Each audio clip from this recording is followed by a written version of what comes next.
வணக்கம் ஃப்ரெண்ட்ஸ். ரேடிகாசை சீரியல்ல இன்னும் எபிசோட்ல என்ன நடக்குதுன்னு பார்க்கலாம் வாங்க.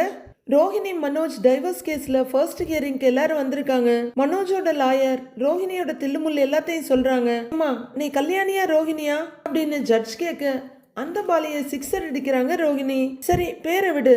நீ ஏற்கனவே கல்யாணம் ஆகி அதை மறைச்சு கல்யாணம் பண்ணது தப்பு தானே, சொல்லுமான்னு கேட்க ஆமாங்க ஐயா உண்மைதாங்கிறாங்க ரோஹிணி.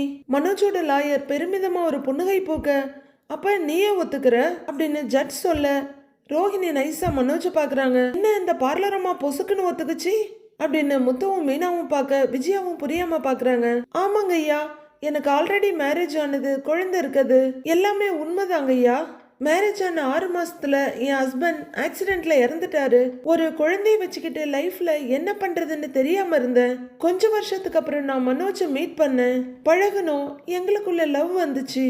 இவரோட நேச்சர் எனக்கு பிடிச்சிருந்தது, அவரும் என்ன லவ் பண்ணாரு, மேரேஜ் பண்ணலான்னு முடிவு பண்ணோங்க ஐயா அப்படின்னு ரோஹிணி சிம்பத்தி கிரியேட் பண்ணி அள்ளி விட்டுக்கிட்டு இருக்க. அதெல்லாம் சரிம்மா, உனக்கு ஆல்ரெடி கல்யாணம் ஆனது அவர்கிட்ட சொல்லி மேரேஜ் பண்ணிருக்கலாமே அப்படின்னு ஜட்ஜ் கேட்க இதுக்கு என்ன சொல்ல போறேங்கிற மாதிரி லாயர் பாக்குறாங்க.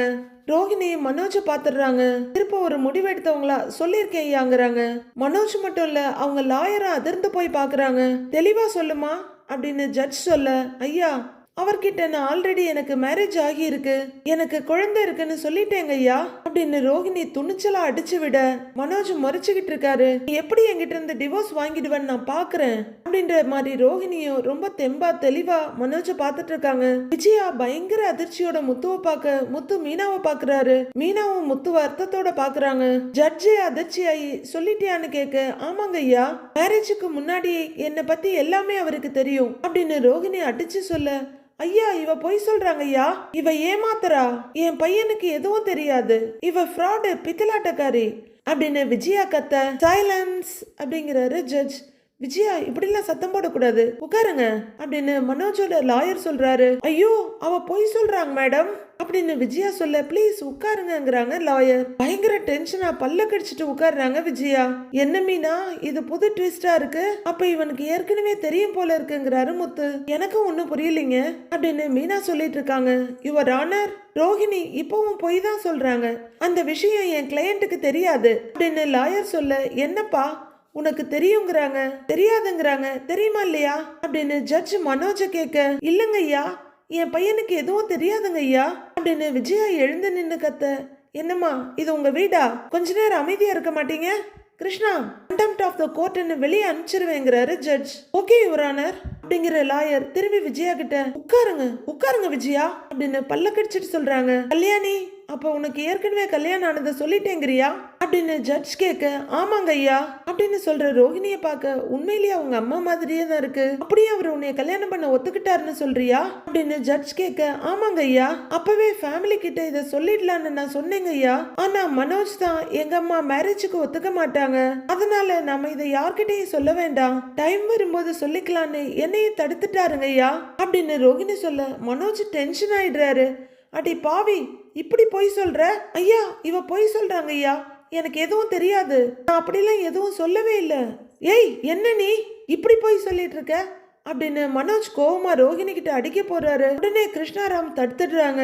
ஆர்டர் ஆர்டர் ஆர்டர்னு ஜட்ஜ் சுத்தியில தட்டிட்டு இருக்க விஜயா பயங்கர அதிர்ச்சியோட பாக்குறாங்க. அமைதியா இருங்கிறாங்க கிருஷ்ணாராம். ஏன்பா இப்படி எகிரிக்கிட்டு போற, கேஸ் ஃபைல் பண்ணி ஜெயிலுக்கு அனுப்பிடுவேன், ஏன் முன்னாடியே இப்படி பண்ற, என்ன கிருஷ்ணா இது சொல்லி கூட்டிட்டு வர்றது இல்லையா அப்படின்னு ஜட்ஜ் கேக்குறாரு. சாரி யுவர் ஆனர் அப்படிங்கிறாங்க கிருஷ்ணாராம். ஐயா இவருக்கு ஆல்ரெடி உண்மை தெரியுங்க ஐயா, இப்பவும் அவரு அம்மாவுக்கு பயந்துதான் இப்படி எல்லாம் பேசுறாரு அப்படின்னு ரோஹிணி சொல்ல விஜயா பயங்கர அதிர்ச்சியா பாக்குறாங்க. அவங்க கோர்ட்லயே எப்படி கத்துறாங்கன்னு பாருங்க ஐயா, இதை விட அதிகமா வீட்டுல கத்துவாங்க, திட்டுவாங்க, நானும் என் வாழ்க்கைக்காக எல்லாத்தையும் பொறுத்துக்கிட்டு இருந்தேங்க ஐயா அப்படின்னு ரோஹிணி சொல்ல பயங்கர அதிர்ச்சியோட பாக்குறாங்க. விஜயா, மனோஜ், முத்து, மீனா எல்லாருமே. அது மட்டும் இல்லைங்க ஐயா, மனோஜோட அம்மாவுக்கு அவருக்கு பெரிய பணக்கார வீட்டு பொண்ண கல்யாணம் பண்ணி வைக்கணும்னு ஆசைங்க ஐயா, அது நடக்கல, என்ன இவரு கல்யாணம் பண்ணிக்கிட்டாங்கன்றதுக்காக என்ன வரதட்சணை கேட்டு கொடுமைப்படுத்துவாங்க ஐயா அப்படின்னு ரோஹிணி சொல்ல ஐயோ அடி பாவி அப்படின்னு விஜயா வாயில கையே வச்சிடுறாங்க. பாத்தீங்களா எந்த அளவுக்கு பேசுறான்னு, மொத்த உடம்புவே பொய்யால செஞ்சதுங்க அப்படிங்கிற மாதிரி மீனா முத்துவ பார்க்க முத்துவே அதிர்ந்து போய் தான் பாக்குறாரு. அப்படியே கண்ணீரை கரகட்ட வச்சு எப்பவுமே என்ன திட்டிக்கிட்டே தான் இருப்பாங்க, வீட்டு வேலையெல்லாம் என்ன செய்ய சொல்லுவாங்க அப்படின்னு ரோகிணி சொல்ல, மீனா உனக்கு நடக்கிறதெல்லாம் அதுக்கு நடக்கிற மாதிரி சொல்லிட்டு இருக்கு பாரு அப்படின்னு முத்து சொல்ல, அவ ஏதோ முடிவோடு தாங்க இருக்கா அப்படிங்கிறாங்க மீனா. ஐயா நான் அவளை கொடுமையெல்லாம் படுத்தலங்க ஐயா, இவ பொய் சொல்லிக்கிட்டு இருக்கா அப்படின்னு விஜயா எழுந்து வந்து கத்துறாங்க. கிருஷ்ணாராம் ஓடி போறாங்க விஜயா கிட்ட. ஐயா நான் அவளை என் கையில வச்சு தாங்கியிருக்கேன் ஐயா அப்படின்னு விஜயா ரொம்பவே உணர்ச்சி வசப்பட்டு சொல்ல, அம்மா அம்மா நான் ஜட்ஜையும் அம்மாவையும் பயத்தோட பாக்குறாரு மனோஜ். விஜயா விஜயா அப்படின்னு கிருஷ்ணாராம் விஜயாவை கண்ட்ரோல் பண்ண முயற்சி பண்றாரு. முத்துவும் மீனாவும் கூட அம்மாவுக்கு ஆதரவா பக்கத்துல வந்து நிக்கிறாங்க. அம்மா கொஞ்சம் அமைதியா வாங்கம்மா வாங்க அப்படின்னு முத்து கூப்பிட்டு இருக்க. விஜயா அப்படிங்கிறாங்க கிருஷ்ணா. மேடம் அவ பொய் சொல்றா பொய் அப்படின்னு விஜயா ரொம்பவே நொந்து போய் சொல்லிட்டு இருக்க. அம்மா வாங்கம்மா ப்ளீஸ்மா வாங்க அப்படின்னு முத்துவும் ப்ளீஸ் அத்தை வாங்கன்னு மீனாவும் கூப்பிடுறாங்க. அமைதியா இருங்க அப்படின்னு கிருஷ்ணாராம் சொல்ல, விஜயா பயங்கர வெறியோட ரோகிணியை முறைக்கிறாங்க. இவங்களுக்கு நான் வரதட்சணை கொண்டு வரலங்கிற கோவங்க ஐயா, அதனால என்ன ஹஸ்பண்ட் கிட்ட இருந்து பிரிச்சுட்டு பணக்கார பொண்ணா பார்த்து கல்யாணம் பண்ணி வைக்க பாக்குறாங்க ஐயா அப்படின்னு ரோகிணி சொல்லிட்டு இருக்க. சொல்ல முடியாத கோவத்தோட முத்து உட்கார்ந்து இருக்காரு. விஜயா அதிர்ச்சியோட உச்சத்துல இருக்காங்க. மனோஜுமே பயங்கர அதிர்ச்சியா பாக்குறாரு. இதுக்குதான் ஆரம்பத்திலேயே எல்லா உண்மையும் சொல்லிடலான்னு நான் மனோஜ் கிட்ட சொன்னேன், ஆனா இவர் தான் என்ன சொல்ல விடவே இல்ல.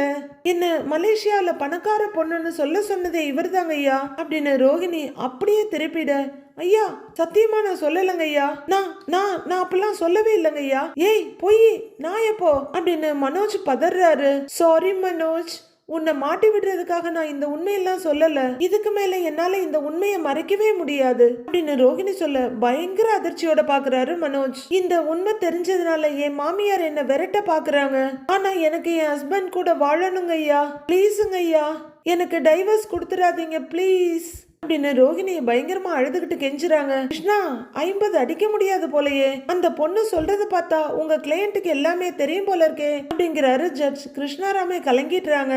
இல்லங்க ஐயா இவருக்கு எதுவுமே தெரியாது அப்படின்னு கிருஷ்ணாராம் சொல்ல, அதான் பாயிண்டா எல்லாமே சொல்றாங்களே, உனக்கே டஃப் கொடுப்பாங்க போல இருக்கு, இப்ப என்ன பண்ண போறேங்கிறாரு ஜட்ஜ். இப்போ கிருஷ்ணாராமே அழாத குறையா ரோகிணிய பார்த்துட்டு மனோஜ் பார்க்க அவரு தெரியாதுன்னு உறுதியா தலையாட்டுறாரு. என்னங்க இது அப்படின்னு விஜயாவை பார்த்து மெதுவா கேக்குறாங்க கிருஷ்ணாராம். யுவர் ஆனர், பொய்ய கூட உண்மை மாதிரி இந்த பொண்ணு இவ்வளவு தெளிவா சொல்றாங்க, இவங்க சொல்றது பொய் யுவர் ஆனர், அப்படி உண்மையை சொல்லியிருந்தா என் கிளையண்ட் என்கிட்ட சொல்லி இருப்பாரு அப்படின்னு கிருஷ்ணாராம் சொல்ல, உன் கிளையண்ட் பொய் சொல்லியிருக்கலாம் இல்லையா அப்படின்னு ஜட்ஜ் கேட்க, என்னங்க அப்படின்னு கிருஷ்ணாராம் மனோஜை பார்க்க அவரு இல்லங்க மேடம்னு தான் தலையாட்டுறாரு. ஐயா உண்மை தெரியும்னா எதுக்கு டிவோர்ஸ் கேட்டு கோர்ட் வரைக்கும் வர போறாரு அப்படின்னு கிருஷ்ணாராம் ஒரு பாயிண்ட் எடுத்து வைக்க, அவரா வரலங்க ஐயா, அவரு அம்மா வர வச்சிருக்காங்க அப்படின்னு ரோகிணி சொல்ல, அட பாவி எந்த எல்லைக்கும் போவடி நீயே அப்படின்னு மீனா வெறுத்து போய் பார்த்துட்டு இருக்காங்க. நான் என் ஹஸ்பண்ட் கிட்ட சில கேள்விகள் கேட்க எனக்கு பெர்மிஷன் கொடுக்கணுங்க ஐயா அப்படின்னு ரோகிணி சொல்றாங்க.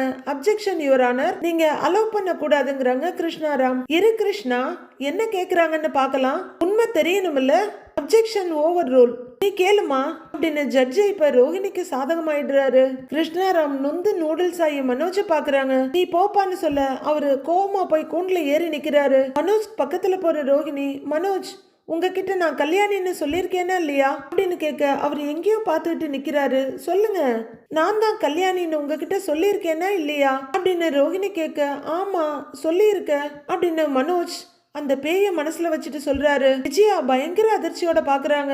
என்னடா இது அப்படின்னு முத்துவும் மீனாவும் கூட திகைச்சு போய் பாக்குறாங்க.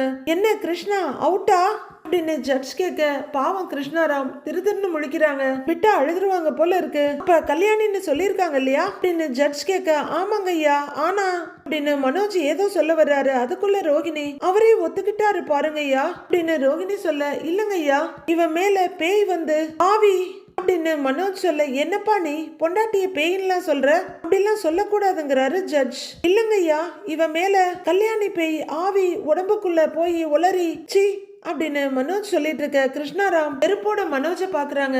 என்னையா நீ ஜஸ்ட் ஆன்சர் த கொஸ்டின் அப்படின்னு ஜட்ஜ் சொல்ல, என் பையன் கிரிஷ் உங்களை டேடின்னு கூப்பிடலான்னு நீங்க தானே சொன்னீங்க அப்படின்னு ரோகிணி கேட்க, மனோஜ் ஒரு பார்வை பார்த்துட்டு, ஆமா சொன்னேன், ஆனா அது பேய் வந்து ஆவி உடம்புல வந்து சொன்னதாலதான் நாங்கிறாரு மனோஜ்.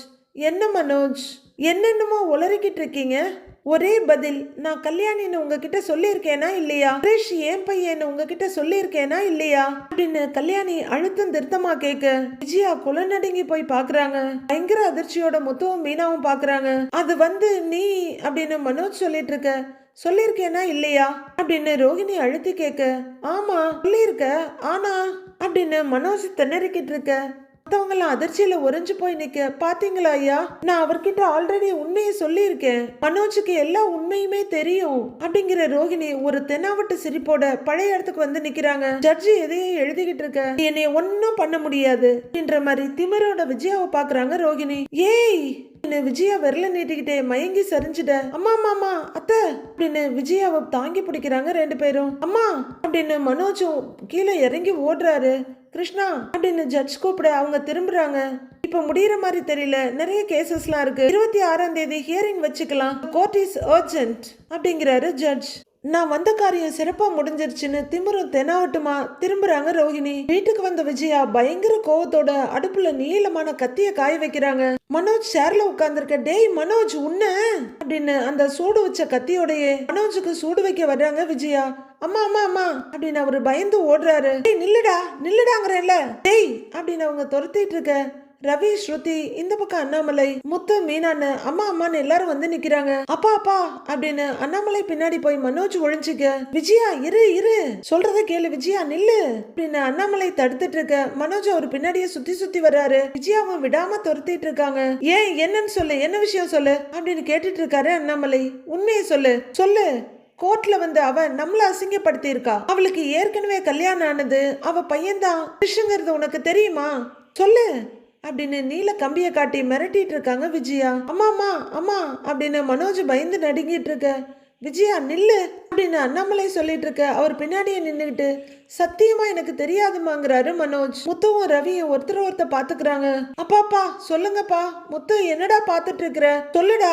அம்மா சத்தியமா எனக்கு தெரியாதுமா அப்படின்னு கையில அடிச்சு சத்தியம் பண்றாரு மனோஜ். அப்புறம் எப்படிடா அவ சொன்னா, அதுவும் நம்ம எல்லார் முன்னாடியும் அவ்வளவு தைரியமா சொல்றா, நீ அதுக்கு தலையாட்டிக்கிட்டு நிக்கிற, கல்யாணிய தெரியுமான்னு கேட்டதுக்கு நீயும் தெரியும்னு சொல்ற, சொல்லுடா சொல்லு. மறுபடியும் கம்பியை நீட்டி பயமுறுத்தி சூடு வைக்க போறாங்க விஜயா. அம்மா அம்மா அம்மா அப்படின்னு அவரு பின்னாடி நின்னு கபடி ஆடிட்டு இருக்க. அம்மா எனக்கு என்னவோ இவன் மேலதாமா சந்தேகமா இருக்கு, இதுக்கு முன்னாடியே நிறைய விஷயத்த வீட்டுல மறைச்சிருக்கிறான், இவனுக்கு கண்டிப்பா தெரிஞ்சிருக்க வாய்ப்பு இருக்குது அப்படின்னு முத்து சொல்ல, டேய் சும்மா இருடான்னு மனோஜ் முன்னாடி வர, டேய் வாய் மூடு அப்படின்னு மறுபடியும் அந்த சூட்டு கம்பிய விஜயா நீட்டிட்டு இருக்காங்க. விஜயா நீங்க எடுத்துட்டு வந்து 1/4 மணி நேரம் ஆகுது, மனோஜ் விளையாட ஆரம்பிச்சு 20 நிமிஷம் ஆகுது, கண்டிப்பா சூடு ஆறி இருக்கும், ஓரமா வைங்க. அம்மா நான் சொல்றது உண்மைமா, எனக்கு எதுவும் தெரியாதுமா அப்படின்னு மனோஜ் சொல்ல, இவனுக்கு இந்த மாதிரி பொய் சொல்லி பழக்கம் தானே, எப்பவாவது ஒரு தடவை தானே உண்மையை சொல்றான் அப்படின்னு முத்து சொல்ல, என்ன நடக்குதுங்க அப்படின்னு விஜயாவுக்கும் மனோஜுக்கும் குறுக்க நிக்கிற அண்ணாமலை திருன்னு பாத்துட்டு இருக்காரு. டேய் உண்மையை சொல்லலன்னா உன் வாயிலேயே சூடு வச்சிருவேண்டா அப்படின்னு விஜயா மறுபடியும் வர. அப்பா பாப்பா காப்பாத்துப்பா காப்பாத்துப்பா அப்படின்னு மனோஜ் அவரு பின்னாடி ஒளிஞ்சு விளையாடிட்டு இருக்க. விஜயா விடு சொல்றேன் இல்ல, நிறுத்து, முத சொல்றத கேளு அப்படின்னு கையில இருக்க கம்பியை புடுங்கி வீசிடுறாரு அண்ணாமலை. போ போ அப்படின்னு உட்கார்ற இடத்துக்கு அனுப்பி விடுறாரு. அவரு வாய் இப்படிங்கிறாரு மனோஜ பார்த்து. மனோஜ் மூச்சு வாங்கிட்டு வந்து நிக்க அவரோட கைய பிடிச்சுக்கிட்டு, டேய் மனோஜ் டைவர்ஸ் கிடைக்கிறது நீ சொல்ல போற உண்மையில தான் இருக்கு, ஒருவேளை ரோஹிணிய பத்திய உண்மையெல்லாம் உனக்கு தெரிஞ்சிருந்தா கோர்ட்ல கேஸ் நிக்காது, உனக்கு தான் பிரச்சனை அப்படின்னு அண்ணாமலை சொல்ல, அப்பா அம்மா மேல சத்தியமா எனக்கு எதுவும் தெரியாதுப்பா அப்படின்னு மனோஜ் சொல்ல, டேய் பொய் சொல்லாதடா அப்படின்னு விஜயா கத்த. அம்மா இல்லம்மா நான் எதுவும் பொய் சொல்லலம்மா, அப்படி அவ என்கிட்ட முன்னாடியே சொல்லியிருந்தா நான் உங்ககிட்ட சொல்லியிருக்க மாட்டேனா, அவதாமா பொய் சொல்றா, நான் நம்புங்கம்மாங்கிறாரு மனோஜ். அம்மா மேல சத்தியம் பண்றானா, உண்மைதான் போல இருக்கே அப்படின்னு ரவி சொல்ல, டேய் உண்மைதான்டாங்கிறாரு மனோஜும். அப்புறம் எப்படி ரோஹிணி கோர்ட்ல அப்படி சொன்னாங்க அப்படின்னு ஸ்ருதி கேட்க, தெரியலையேங்கிறாரு மனோஜ். ரோஹிணிக்கு பொய் சொல்றதெல்லாம் புதுசா என்ன, அதுவும் பொய்ய கூட உண்மை மாதிரியே சொல்லுவா, அப்படித்தானே எல்லாரையும் ஏமாத்தனா அப்படின்னு மீனா சொல்ல, விஜயா ச்சே இன்னைக்கே டைவர்ஸ் கொடுத்துருவாங்கன்னு நினைச்சேன், அது நடக்காம போயிருச்சு அப்படின்னு வெறுப்போட சொல்லிட்டு உட்கார்றாங்க. அவங்க இப்படி ஒரு விஷயத்த சொல்லும் போது கேஸ் இன்னும் இழுக்க தான் போகுது அப்படிங்கிறாரு ரவி. அந்த பொண்ணு இந்த வீட்டுக்கு வரும்போது ஏமாத்து வேலை பண்ணிட்டு தான் வந்தா, இத்தனை பிரச்சனை வந்ததுக்கு அப்புறமும் நிறுத்துறது இல்ல பாரு அப்படிங்கிறாரு அண்ணாமலை. அப்பா அந்த பார்லர் அம்மா பொய் சொல்லியிருக்குங்கிறது நமக்கு தெரியுது, அது கோர்ட்டுக்கும் தெரியணும் அப்படின்னு முத்து சொல்ல, அது எப்படிங்கன்னு கேக்குறாங்க மீனா. அது பொய் சொல்லியிருக்குன்னு நாம நிரூபிக்கணும் அப்படின்னு முத்து சொல்ல, எல்லாரும் அவரையே பாக்குறாங்க. இதுக்கு ஒரு ஐடியா இருக்குங்கிறாங்க ஸ்ருதி. எல்லாரும் என்னங்கிற மாதிரி ஸ்ருதிய பாக்குறாங்க.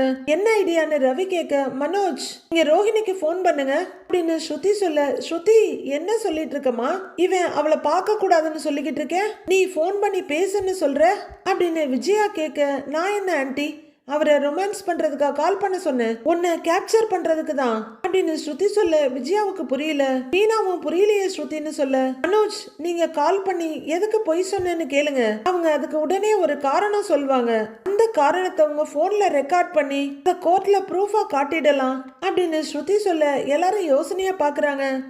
இந்த ஐடியா நல்லாதான் இருக்கு அப்படின்னு விஜயா சொல்ல, சூப்பர் ஐடியா பலகுரல், பரவாயில்ல இந்த மாதிரி விஷயத்துல எல்லாம் நீ நல்லா யோசிக்கிற அப்படின்னு முத்து பாராட்ட ஸ்ருதி லைட்டா சிரிக்கிறாங்க. அவங்க தேங்க்யூன்னு சொல்ல, அவ வாயாலேயே உண்மையை ஒத்துக்கிட்டா இன்னும் நல்லதுதாங்கிறாங்க மீனா. டேய் மனோஜ் அவளுக்கு போன் பண்ணி கேளு அப்படின்னு விஜயா சொல்ல, டேய் மனோஜ் மறக்காம தனியா அதை ரெக்கார்ட் பண்றா அப்படிங்கிறாரு முத்து. டேய் ஸ்பீக்கர்ல போடு, அவ என்ன பேசுறான்னு நாங்களும் கேட்கணும், போட்டியா குடு அப்படின்னு அண்ணாமலை போனை வாங்கி டீபாய் மேல வைக்கிறாரு. எங்கப்பா கீமோல வர வேண்டிய யோசனைய இப்ப 2026ல அப்ளை பண்றாங்க. இனிமே இந்த குடும்பத்துக்கு ரோஹிணி யாருன்னு தெரியல. ரோஹிணி சோஃபால உட்கார்ந்து இருக்க, மொபைல் ரிங் ஆகுது, எடுக்கிறாங்க. இல்ல மனோஜ்னு வர்றதை பார்த்து படக்குன்னு எடுத்து எழுந்திருக்கிறாங்க. கால் அட்டன் பண்ணி சொல்லு மனோஜ்ங்கிறாங்க. சர்ப்ரைசிங்கா இருக்கு, எனக்கு கால் பண்ணி இருக்க, ரொம்ப மிஸ் பண்றியா அப்படின்னு ரோஹிணி கேட்டுட்டு இருக்க. பேசுடா அப்படின்னு அண்ணாமலை படக்குன்னு இழுத்து விட தரையிலேயே உட்கார்ந்து விட்டான். ஐயா ஏய் கோர்ட்ல நீ எதுக்கு அப்படி சொன்ன அப்படின்னு மனோஜ் கேட்க, என்ன சொன்னேங்கிறாங்க ரோஹிணி. கல்யாணத்துக்கு முன்னாடி எல்லா விஷயத்தையும் என்கிட்ட சொன்னதா கோர்ட்ல சொன்னியே, அததான் கேக்குறேங்கிறாரு மனோஜ். நீ என்ன சொல்றேன்னு எனக்கு புரியல மனோஜ் அப்படின்னு ரோஹிணி சொல்ல, இங்க எல்லாருமே அதிர்ச்சியா பாக்குறாங்க. எப்படி நடிப்பை மெயின்டைன் பண்ணது பாருன்னு முத்து சொல்ல, சும்மா இருங்கிறாங்க மீனா. எனக்கு ஏற்கனவே கல்யாணம் ஆனதை என்கிட்ட முன்னாடியே சொன்னதா கோர்ட்ல சொன்னல, ஏன் அப்படி சொன்னேங்கிறாரு மனோஜ். என்ன அதுதானே உண்மை அப்படின்னு ரோஹிணி சொல்ல, இங்க எல்லாரும் கேட்டுட்டு இருக்காங்க.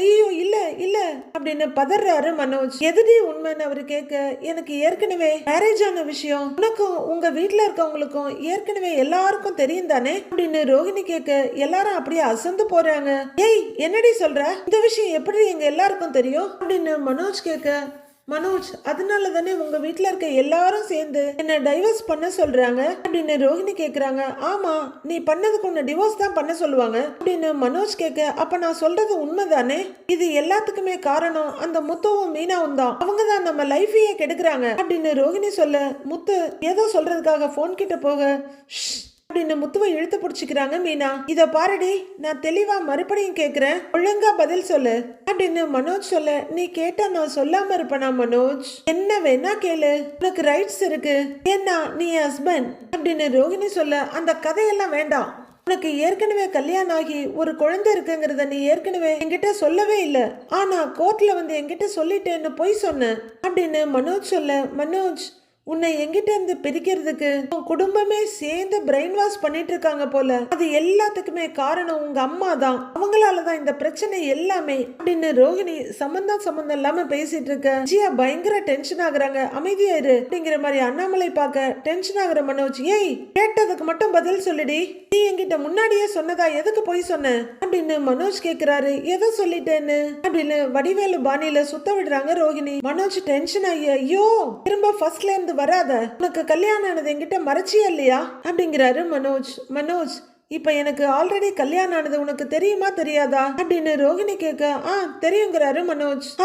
அததானே நானும் சொன்னேன் அப்படின்னு ரோஹிணி சொல்ல, மனோஜுக்கு பிச்சுக்கலாம் போல இருக்கு. விஜயாவும் பயங்கரமா டென்ஷன் ஆகுறாங்க. ஏய் அது இப்பதாண்டி தெரியும், கல்யாணத்துக்கு முன்னாடி எனக்கு தெரியாதுல்ல அப்படின்னு கொஞ்சம் அறிவா கேக்குது மனோஜ் புள்ள. நீ ஏன் தெரியும்னு கோர்ட்ல போய் சொன்ன அப்படின்னு மனோஜ் கேட்க, மனோஜ் நான் உன்னை ஏமாத்தல, நான் உங்ககிட்ட எல்லாத்தையும் முன்னாடியே சொல்லிட்டேன், நீ இப்போ உங்க அம்மாவால மாத்தி பேசிக்கிட்டு இருக்க, எனக்கு தெரியும் உங்க அம்மா தான் நம்மள பிரிக்கிறாங்க, அவங்க நம்மள சந்தோஷமாவே இருக்க விட மாட்டாங்க மனோஜ், எல்லாத்துக்கும் காரணம் அவங்க பணத்தை ஆசைதான் அப்படின்னு ரோஹிணி சொல்லிட்டு இருக்க. அவ்வளவுதான் விஜயா வெடிக்க ஆரம்பிச்சிடுறாங்க. ஏய் என்னடி எனக்கு பணத்தாசை அப்படின்னு விஜயா கத்த. ஏய் ஏய் அப்படின்னு அண்ணாமலை தடுக்க பார்க்க முடியல. மனோஜ் அம்மா அம்மான்னுட்டு இருக்க.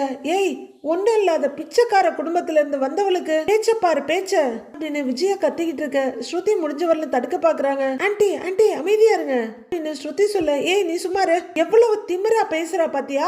அடியே நீ மட்டும் என் கண்ணு முன்னாடி இருந்த உன்னை என்ன பண்ணுவேன்னு எனக்கே தெரியாது அப்படின்னு விஜயா பயங்கரமா கத்திட்டு இருக்க. ஆன்ட்டி என்ன ஆன்ட்டி இது?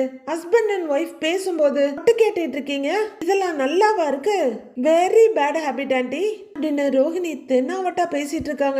என் மனோஜ் என்கிட்ட கொடுத்துருங்களேன் ப்ளீஸ் அப்படின்னு ரோஹிணி சொல்ல. என்னடி சொன்ன? ஓ மனோஜா திருப்பால் அடிப்பேண்டி உன்ன என்ன பண்றேன் பாரு அப்படின்னு விஜயா கத்திக்கிட்டு இருக்க.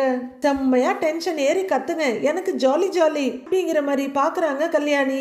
ஏதோ ரோஹிணி நேர்ல நிக்கிற மாதிரி அடிக்கிறதுக்காக பொருளை தேடிட்டு இருக்காங்க விஜயா. வெளியே போய் செருப்பு எடுத்துட்டு வர்றவங்க. ஏய் ஏன் பையனே அடி ஓம் புருஷங்கிற ஓம் மனோஜுங்கிற என்ன தைரியம் தான் எங்கிட்டயே சொல்லுவேன் அப்படின்னு போனை செருப்பால் அடிக்கிறாங்க விஜயா. என் பையனா வேணும் உனக்கு? ஏன் பையனா வேணும் அப்படின்னு விஜயா செருப்பால போனை அடி அடின்னு அடிக்க எல்லாரும் தடுக்கிறதுக்கு எவ்வளவு முயற்சி பண்றாங்க. என்னமா பண்றீங்கன்னு மனோஜ் போன் எடுத்துடுறாரு. ஏய் நீ நேர்ல இல்லாதனாலதான் போன் வழியா உன்னை செருப்பால் அடிக்கிறேன்னு விஜயா சொல்ல. தோஷமா சிரிக்கிற ரோஹிணி. நீங்க தான் வீட்டுல இருக்கும் போது என்ன பல தடவை அடிச்சிட்டீங்களே ஆண்டி அப்படின்னு ரோஹிணி ஒரு பிட்ட போட. ஆமாண்டி அடிச்சிருக்கேன், இதுக்கு மேலேயும் அடிப்பேன். உன்னை நான் நேர்ல பார்த்தேன் செருப்பாலே அடிப்பேன்டி அப்படின்னு விஜயா தான் இப்ப வாக்குமூலம் கொடுத்துட்டு இருக்காங்க. அப்படின்னு அவங்க போனை தூக்கி வீச போக மாமா அப்படின்னு புடுங்கிடுறாரு மனோஜ். ஐயோ மொத்தமா போச்சு அப்படின்னு தலையில கைய வச்சுக்கிறாங்க ஸ்ருதி. நீங்க செருப்பால அடிச்சாலும் மனோஜ் தான் என் ஹஸ்பண்ட் ஆண்டி, உங்களால என்ன அவங்கிட்ட இருந்து பிரிக்கவே முடியாது அப்படின்னு ரோஹிணி சொல்ல. பிரிப்பேண்டி, என் பையனோட வாழ்க்கையில நீ இருக்கவே கூடாது, என் கையில நீ கிடைச்ச கொன்னே போட்டுருவேண்டி அப்படின்னு அவங்க போனை புடிச்சு உழுக்குறாங்க. போனை அண்ணாமலை கட் பண்ணிட ரோஹிணி அந்த ரெக்கார்டிங்க சேவ் பண்ணிக்கிறாங்க. ஜாலியா சிரிச்சிட்டு இருக்க. என்ன ஆண்டி இப்படி பேசி மொத்தமா சொதப்பிட்டீங்கிறாங்க ஸ்ருதி. ஏன் அத்தை நீங்க இவ்வளவு கோவப்பட்டு பேசுனீங்க அப்படின்னு மீனா கேட்க. கோவப்படாம அவ என்ன பேச்சு பேசினான்னு பாத்தில நீ அப்படிங்கிறாங்க விஜயா. அம்மா நீங்க இப்படி பேசணுங்கிறதுக்காக தான் அவங்க ட்ரிகர் பண்ணிருக்காங்க அப்படின்னு ரவி சொல்ல. ஐயோ அப்படின்னு விஜயா ரொம்ப லேட்டஸ்டா ஃபீல் பண்றாங்க. நாம ரெக்கார்ட் பண்றது அவங்களுக்கு தெரிஞ்சிருக்கும் அப்படின்னு ஸ்ருதி சொல்ல. ஆமா ஸ்ருதி அதனாலதான் உஷாராயிட்டா. இப்ப நாம ரெக்கார்ட் பண்ணதை வச்சுட்டு ஒன்னும் பண்ண முடியாது அப்படின்னு மீனா சொல்ல. கண்டிப்பா இப்ப அம்மா பேசினத பார்லர் அம்மா ரெக்கார்ட் பண்ணி வச்சிருக்கோம் அப்படின்னு முத்து சொல்ல. கண்டிப்பா அதை தான் பண்ணியிருப்பாங்க அப்படின்னு ஸ்ருதியும் சொல்ல. விஜயா கொஞ்சம் பயத்தோட அண்ணாமலையை பாக்குறாங்க. விஜயா அப்படியே மனோஜை பார்க்க அவரு பேபேன் நின்னுட்டு இருக்காரு. விஜயா நீ ஏன் மனோஜுக்கு எதிரான வேலையை பார்த்துட்ட அப்படின்னு அண்ணாமலை சொல்ல நொந்து போய் பாக்குறாரு மனோஜ். விஜயா கஷ்டப்பட்டு எச்சில் முழுங்கிட்டு பாக்குறாங்க. மொத்தமா முடிஞ்சு போச்சுங்கிற மாதிரி மனோஜ் நிக்க அண்ணாமலைக்கும் விஜயாவுக்கும் ரொம்பவே கஷ்டமா இருக்கு. ரெக்கார்ட் பண்ணதெல்லாம் கோர்ட்ல ஆதாரமா வந்து கொடுக்க போகுது. நாமளே நம்ம கேஸ பார்லர் அம்மாவுக்கு நல்லா ஸ்ட்ராங் பண்ணி விட்டுட்டோம் அப்படின்னு முத்து சொல்ல. இந்த விஷயத்துல யாரும் அவசரப்படாதீங்க விஜயா, உன் கோவத்தை அடக்கு, நீ பொறுமையா இருந்தினாதான் ரோஹிணி கிட்ட இருந்து விவாகரத்து வாங்க முடியும் அப்படின்னு அண்ணாமலை உள்ளர போயிடுறாரு. எல்லாரும் கலைஞ்சு போயிட்டு இருக்காங்க. விஜயா திகிலடிச்சு போய் நிக்க மனோஜும் ஒன்னும் புரியாம நிக்கிறாரு. மீனா சுடுசுடுன்னு முகத்தை வச்சுட்டு கிச்சனுக்கு வர பின்னாடியே முத்து வந்து திட்டுல உட்கார்றாரு. அந்த ரோஹிணி பயங்கரமான ஆளா இருக்கார்லங்க, எனக்கு தெரிஞ்சு மொத்தமா அத்தை மேலதான் எல்லா பிரச்சனையும் திருப்ப போறான்னு நினைக்கிறேன் அப்படின்னு மீனா சொல்ல. ஆமா மாமியார் கொடுமைன்னு சொல்ல போகுது அப்படின்னு முத்து சொல்ல. அத்தைக்கு எதுவும் ஆயிடக்கூடாதுங்க, நாம தான் அவங்களுக்கு உதவி பண்ணணுங்கிறாங்க மீனா. நாம என்ன பண்ணனாலும் அம்மா அதை ஏத்துக்க போறது இல்ல அப்படின்னு முத்து சொல்ல. அதுக்காக நாம அதை பார்த்துக்கிட்டு அப்படியே இருக்க முடியாது இல்லங்க அப்படின்னு மீனா சொல்ல. என்ன செய்யறதுன்னு யோசிப்போம் அப்படிங்கிறாரு முத்து. இங்க ரொம்ப ஜாலியா சோஃபால உட்காந்துக்கிட்டு என்கிட்டயே உங்க வேலையை காட்டுறீங்களா? என்ன மாட்டி விட குடும்பமா சேர்ந்து போன் பண்றீங்க. நீங்க யார் யாரு எப்போ எப்படி யோசிப்பீங்கன்னு எனக்கு நல்லா தெரியும், நான் அதுல சிக்கவே மாட்டேன் அப்படின்னு ரோஹிணி சந்தோஷமா சொல்லிட்டு இருக்க. என்ன கல்யாணி தனியா பேசிட்டு இருக்க அப்படின்னு அவங்க அம்மா வந்து நின்னு கேக்குறாங்க. ஒன்னும் இல்ல, ஒரு வெடியை கொளுத்தி என் பக்கம் போட பார்த்தாங்க, நான் அதை வாங்கி அவங்க பக்கம் எரிஞ்சிட்டேன் அப்படின்னு கல்யாணி சொல்ல. நீ என்ன சொல்ற எனக்கு ஒன்னும் புரியல அப்படிங்கிறாங்க அவங்க அம்மா. உனக்கு ஒன்னும் புரியவும் வேண்டான்னு ரோஹிணி சொல்ல.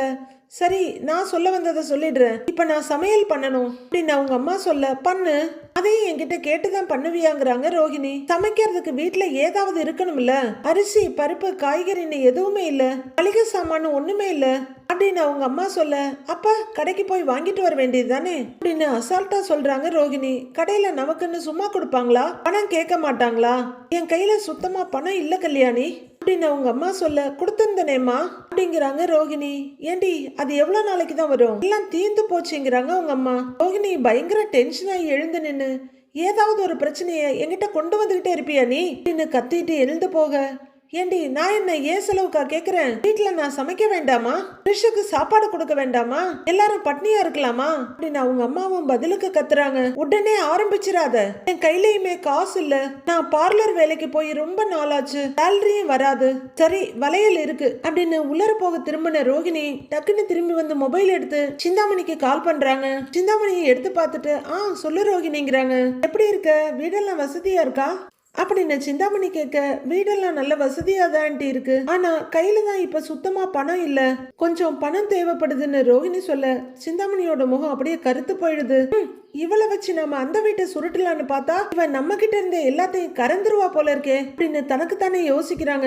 கொஞ்ச நேரத்துல சுதாரிச்சுக்கிட்டு, பணமா எவ்வளவு தேவைப்படுதுமா அப்படின்னு தேன் ஒழுக கேட்க, ஒரு 1,00,000 ரூபாய் இருந்தா எல்லா பிரச்சனையும் சமாளிச்சிடுவேன் அப்படின்னு ரோஹிணி சொல்ல, சிந்தாமணிக்கு திக்குன்னு இருக்குது. 1,00,000மா அப்படின்னு கொஞ்சம் அதிர்ச்சியோட கேட்க, நான் உங்களை டிஸ்டர்ப் பண்றேன்னு நினைக்க வேண்டாம், என்கிட்ட ஒரு கோல்டு வளையல் இருக்கு, நீங்க அதை வச்சுக்கிட்ட பணம் கொடுங்க போதும் அப்படின்னு ரோஹிணி சொல்ல, சச்சா அப்படிலாம் ஒண்ணும் இல்லம்மா, இப்ப எனக்கே கொஞ்சம் டைட்டா தான் இருக்கு, அதனாலதான் யோசிச்சேங்கிறாங்க சிந்தாமணி சமாளிச்சுக்கிட்டு. வளையல் எத்தனை பவுனு அப்படின்னு நைஸா கேட்க, 2 பவுன் இருக்கு ஆண்டி அப்படின்னு ரோஹிணி சொல்ல, ஓ 2 பவுனா, சரி அப்ப நான் ஒண்ணு பண்றேன், எனக்கு தெரிஞ்ச பினான்சியர் ஒருத்தர் இருக்காரு, நான் அவர்கிட்ட பேசிட்டு உனக்கு சொல்றேன், அவரு நகையை வாங்கிக்கிட்டு உனக்கு பணம் கொடுப்பாரு, ஆனா என்னன்னா அவர்கிட்ட 5 வட்டி ஆகும் அப்படின்னு சிந்தாமணி சொல்ல, ரோஹிணிக்கு திக்குன்னு இருக்கு. அவசரத்துக்கு வாங்கிக்கலாம் பரவாயில்லையா அப்படின்னு சிந்தாமணி கேட்க, பரவாயில்ல ஆண்டி, எப்படியும் எனக்கு பணம் தேவைப்படுது அப்படின்னு ரோஹிணி சொல்ல, ஓகே இன்னைய விலைக்கே 2 பவுன் 2,50,000 ரூபாய் ஆகுது, 1,00,000 தானே கேக்குறா, பாத்துரலாம் அப்படின்னு யோசிக்கிற சிந்தாமணி, சரிம்மா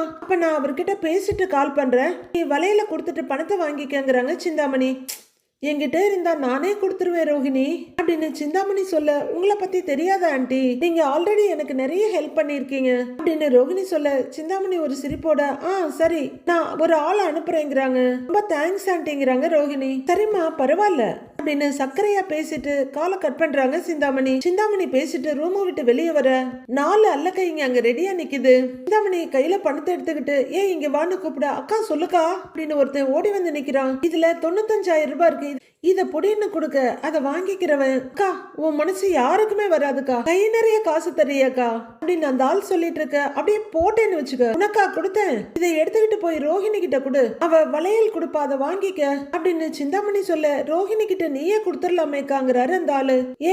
இது நான் அவளுக்கு கொடுத்த பணமா இருக்க கூடாது, வட்டிக்காரங்கிட்ட வாங்கி கொடுக்கறேன்னு சொல்லியிருக்கேன், உன்னதான் அவ பார்த்தது இல்ல, போய் சிந்தாமணி அம்மா அனுப்புன வட்டிக்கார ஆள் நான் தான் சொல்லி இந்த பணத்தை அவகிட்ட கொடுத்துரு, அவ கொடுக்கற வளையல வாங்கிக்கிட்டு மாசம் மாசம் 5 வட்டி தவறாம கொடுத்துடணும் அப்படின்னு தெளிவா சொல்லிட்டு வாங்குறாங்க சிந்தாமணி. சரிக்கா சரிக்கான்னு தலையாட்டிட்டு இருக்காரு அந்த ஆளு. புரியுதான்னு கேட்க, அப்படின்னு ஒரு தலையாட்ட, சரி போ அப்படின்னு சிந்தாமணி சொல்ல, அந்த ஆள் பணத்தோட போறாரு. திருட்டு நகையை வாங்கி கொடுத்து விஜயாவும் மாட்ட வச்சு திருட்டு ரோஹிணிய பத்தி தெரிஞ்சும் சிந்தாமணி அவங்க வலையில விழுந்துட்டாங்க. மத்த ஆளுங்கெல்லாம் அங்க நின்னுட்டு இருக்க, நீங்கெல்லாம் போய் வேலையை பாருங்க அப்படின்னு சிந்தாமணி திரும்ப அவங்க பொண்ணு வர்றாங்க. ரேகா கண்ணு அப்படின்னு மகளை போய் கட்டி பிடிச்சுக்கிட்டு, என்ன கண்ணு திடீர்னு வந்திருக்கன்னு கேக்குறாங்க. ஏன் வரக்கூடாதான்னு கேக்குறாங்க ரேகா. இது உன் வீடு கண்ணு, நீ எப்ப வேணாலும் வரலாம், நீ தான் இங்கேயே இரு, நான் கேட்க மாட்டேங்கிற அப்படிங்கிற சிந்தாமணி. போன் பண்ணாம வரமாட்டியே, அதான் கேட்டேங்கிறாங்க அவங்க. ஒரு ஒர்க்கா இந்த பக்கம் வந்தேன், அதான் உங்களை பாத்துட்டு போலான்னு வந்தேன் அப்படின்னு ரேகா சொல்ல, பரவாயில்லையே அப்படியாவது என்ன பாக்கணும்னு தோணுதேங்கிறாங்க சிந்தாமணி. இருக்கிற ரேகா, எனக்கு தோணலன்னு என்னைக்காவது சொல்லியிருக்கேனா அப்படின்னு கேட்க, சரி சாப்பிட்டியா நீ, வா சாப்பிடலாம் அப்படின்னு மகளோட கைய பிடிக்க, வேண்டாம்மா நான் வரும்போது சாப்பிட்டுட்டு தான் வந்தேன் அப்படிங்கிறாங்க ரேகா. அக்கா நேரமாகுதுக்கா, 11 மணிக்கு அங்க இருக்கணும்க்கா அப்படின்னு சிந்தாமணியோட மெயின் அல்லக்கை ஓடி வந்து சொல்றாரு. ஆமா இல்ல அப்படின்னு சிந்தாமணி சொல்ல, என்னம்மா எங்கேயாச்சும் வெளியே கிளம்புறியா அப்படின்னு ரேகா கேக்குறாங்க. ஆமாம்மா இன்னைக்கு ஒரு போட்டி இருக்கு கண்ணு அப்படின்னு சிந்தாமணி சொல்ல, போட்டியா, என்ன போட்டி, ஏதாவது மேரத்தான்ல கலந்துக்க போறியா என்ன அப்படிங்கிறாங்க அவங்க பொண்ணு. எல்லாமா சிரிச்சுட்டு மகளோட கையில சின்ன அடி வச்சுட்டு, ஏய் அதெல்லாம் ஒண்ணும் இல்ல, பூ ஆர்டர் வாங்குற போட்டி ஒருத்தி கூட எனக்கு இருக்கு, அவ கூட எல்லாம் போட்டி போடுறேன்னு நினைச்சாலே எனக்கு மானம் போகுது அப்படின்னு சிந்தாமணி சொல்ல ரேகா யோசிக்கிறாங்க. நீ என்ன சொல்றேன்னு எனக்கு புரியலமா அப்படின்னு ரேகா சொல்ல, அது பெரிய பில்டர் ஒருத்தர் 275 வீடு கட்டி அதையெல்லாம் வித்திருக்காங்க. அந்த வீட்டுக்கெல்லாம் பூ கொடுக்கறதுக்கு ஒரு ஆர்டர் வந்திருக்கு. அது கிடைச்சதுன்னா அந்த அபார்ட்மெண்ட்டுக்குள்ளேயே ஒரு கடையை போட்டுடலாம். 275 வீட்டு ஆளுங்களும் நம்ம கிட்ட தான் பூ வாங்குவாங்க. அதான் அந்த ஆர்டர் எடுக்கிறதுக்கு எனக்கும் அந்த மீனாங்கிறவளுக்கும் போட்டி அப்படின்னு சிந்தாமணி சொல்ல, நினைவேடுகள்ல எதையோ தேடிட்டு மீனாவான்னு கேக்குறாங்க ரேகா. அதுதான் அவ பேரு, ஒன்னுத்துக்கும் வக்கில்ல, ஆனா வாய் மட்டும் இருக்கு அப்படின்னு கடுப்போடு சொல்லிட்டு சின்னதா வண்டியில கொண்டு போய் எல்லார் வீட்டுக்கும் பூ போடுவா. எனக்கு சரிசமமா போட்டி போடுறா அப்படின்னு சிந்தாமணி சொல்ல, அம்மா நான் ஒன்னு சொல்ல வாங்குறாங்க ரேகா. என்ன தங்கம்னு சிந்தாமணி கேட்க, உனக்கு தான் ஏற்கனவே 30 கடைக்கு மேல இருக்குல்ல, அப்புறம் இதுக்கு அந்த மீனாவோட போட்டி போடுறாங்கிறாங்க ரேகா. யாருக்கு தேவை இருக்கோ அவங்க வாங்கிட்டு போகட்டுமே அப்படின்னு ரேகா சொல்ல, நீ சொல்றது சரிதான் தங்கம், வேற யாராவதா இருந்தா பொழைச்சு போங்கன்னு விட்டுடுவேன், ஆனா அந்த மீனா ஜெயிக்க கூடாது, அவ எனக்கு பரம எதிரி அப்படின்னு பல்ல கடிச்சிட்டு சொல்றாங்க சிந்தாமணி. யோசிக்கிற ரேகா, அவங்களும் உன்னை எளிமையா தான் நினைக்கிறாங்களான்னு கேக்குறாங்க. அவ நினைக்கிறாளோ இல்லையோ, ஆனா அவ எனக்கு எதிரா செய்யற வேலையெல்லாம் அப்படிதான் இருக்கு அப்படிங்கிறாங்க சிந்தாமணி. ஒருவேளை இந்த போட்டியில நீ தோத்துட்டா அப்படின்னு ரேகா கேட்க, உடனே பெருமையா தலைய நிமித்தி ஒரு பார்வை பார்த்துட்டு, அதெல்லாம் நான் தோக்க மாட்டேன், நான் தான் ஜெயிப்பேன், அது எனக்கு இப்பவே தெரியும்னு சிந்தாமணி சொல்ல, எப்படின்னு கேக்குறாங்க ரேகா. அது எப்படியோ விடு அப்படின்னு சிந்தாமணி சொல்ல, சொல்லுமா ஒருவேளை அவங்க உன்னை விட நல்லா பூ கட்டிக்கிட்டு போனா அப்படின்னு ரேகா கேக்குறாங்க. அவ தங்கத்திலேயே பூ கட்டி கொண்டு போனாலும் நான் தான் ஜெயிப்பேன் அப்படின்னு சிந்தாமணி சொல்ல, அதுதான் எப்படின்னு கேக்குறேன் அப்படின்னு விடாம கேக்குறாங்க ரேகா. இதெல்லாம் ஒரு தொழில் யுக்தி தான். காலையிலேயே பசங்களை அனுப்பி இந்த ஆர்டரை எனக்கு தான் கொடுக்கணும்னு மேனேஜரை மிரட்டி வைக்க சொல்லிட்டேன், அதுக்கு பயந்து அவன் எனக்கு தான் ஆர்டர் கொடுப்பான் அப்படின்னு சிந்தாமணி சொல்ல, டென்ஷன் ஆயிடுறாங்க ரேகா. எதுக்குமா இப்படி இருக்கிற, எதையுமே உனக்கு ஹானஸ்டா பண்ண தெரியாதா அப்படின்னு ரேகா கேட்க, சரி நீ எங்க டென்ஷன் ஆகுற, இதெல்லாம் நான் வழக்கமா பண்றதுதாங்கிறாங்க சிந்தாமணி. நான் ஏன் இந்த வீட்டு பக்கம் வரமாட்டேங்கிறது உனக்கு புரியுதா, நீ இந்த மாதிரி வேலை பாக்குறதெல்லாம் எனக்கு சுத்தமா பிடிக்கல அப்படின்னு சொல்லிக்கிட்டே ரேகா கோவமா அங்க இருந்து கிளம்பிடுறாங்க. கண்ணு கண்ணு இல்ல அப்படின்னு சிந்தாமணி ரேகாவோட கைய பிடிக்கிறாங்க. எல்லா ஆர்டரும் அப்படி பண்றது இல்ல கண்ணு, ஆனா இந்த மீனா விஷயத்துல மட்டும் நான் தோக்க கூடாது அப்படின்னு சிந்தாமணி சொல்ல, எப்ப நீ மிரட்டி ஆர்டர் வாங்கணும்னு நினைச்சியோ அப்பவே நீ தோத்துட்ட, அந்த மீனா தான் ஜெயிச்சிட்டாங்கன்றாங்க ரேகா. என்னக்கு நீ இப்படி பேசுற அப்படின்னு சிந்தாமணி சொல்ல, ஹானஸ்டா நமக்கு கிடைக்கிறதாமா எப்பவுமே நிலைக்கும், இப்படி ஏமாத்தி மிரட்டி வாங்குறதெல்லாம் பாவம், இதெல்லாம் எனக்கு தான் கர்மாவா வந்து சேரும், ஏன்னா பேரண்ட்ஸ் பண்ற நல்லது கெட்டது எல்லாமே பசங்களுக்கு தான் வந்து சேரும், என் லைஃப் தான் போகும் அப்படின்னு ரேகா சொல்ல, சிந்தாமணிக்கு முகம் வாடிடுது.